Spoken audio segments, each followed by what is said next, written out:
Well, I am sad to say this is the last episode. Dan to Dan, episode 12. First of all, we have the female mannequin moving into Granny's house, which had to be begged by the three of them. We're like, please, please. Anyway, she lets it happen. The male one comes back every night to come and see his loved one, which is reminding me of a really funny scene in the whole ordeal where there's some kids sneaking into the school and out comes the mannequin and he's like running doing his run thing, which is just the best. Gets hit by a truck, so it was like really delayed. At first we're like, oh no, something happened to him, but turns out his ball was indeed not Ken's. It was just a Christmas ornament. Furthermore, we are going to Gigi's house finally. On the bullet train, making our way, playing some old maid. Ken sucks at it because, well, he's an awkward fella after all. And this is where he's still very jealous and he's thinking of ways to get to Momo. This is where he's like, hey, I'm going to talk about her interests. I'm just going to get to know her interests. And he goes on about aliens.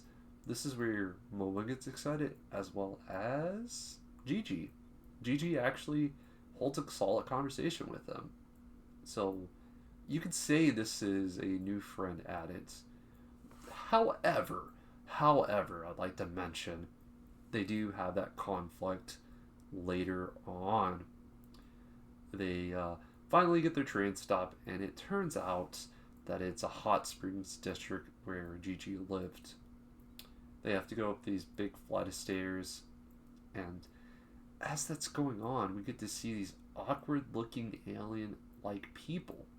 They seem Japanese, but very alien like. And we get into the house, everything's totally normal. Things are just normal as can be. Momo goes in there and she's like, yeah, everything's good. It's probably that they're hiding. So, you know what she does? She goes to the hot springs by herself and leaves the boys back, and this is where this is what I call more growth for Ken. They start playing soccer, the two boys do. Momo's chilling back, and things are like breaking loose. Meanwhile, it doesn't happen right away. The boys are talking about how they feel about Momo, and Ken's like, yeah, I respect her.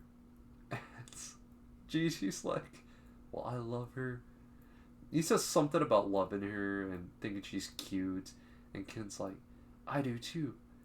And then Gigi's like, oh, I thought you just respect her. I respect her and I love her.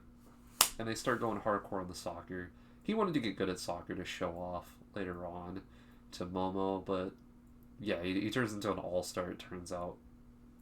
Anyway, Momo at the hot springs. This is where everything kind of goes down on both ends. We're here with this like sci-fi mystery that's great. Great.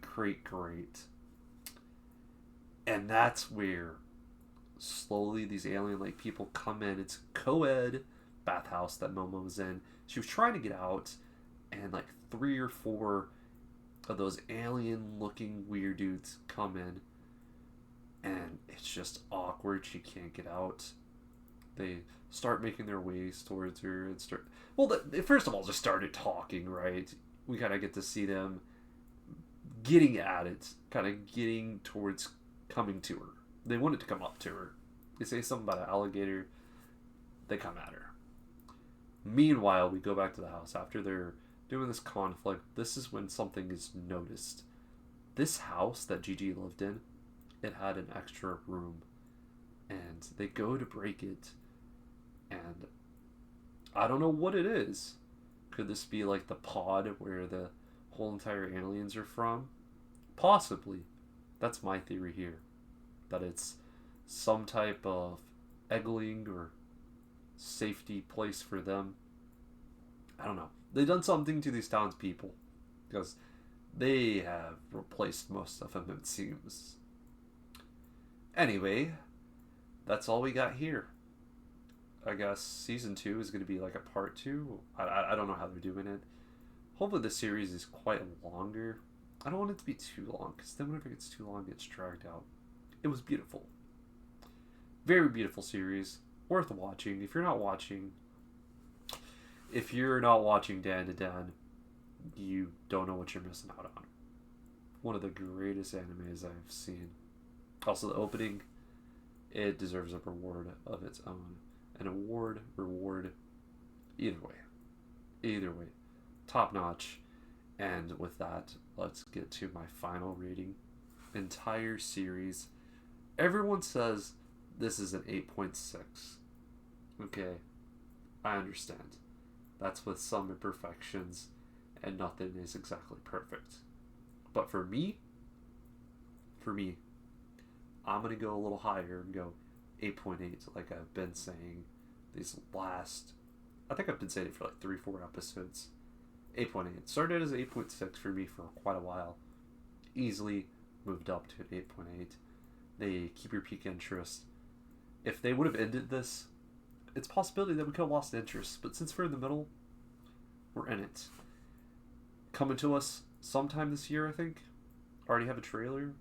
I don't know. I might do reactions trailer. I might not. Just because I don't know if everyone wants to see it. No. People aren't exactly looking at this because it's not new. But, hey, always down for it. Question of the day here. How did you feel about Dan to Dan? First season. The first season of Dan to Dan. Of course, I would love to read the manga. Because this was fantastic.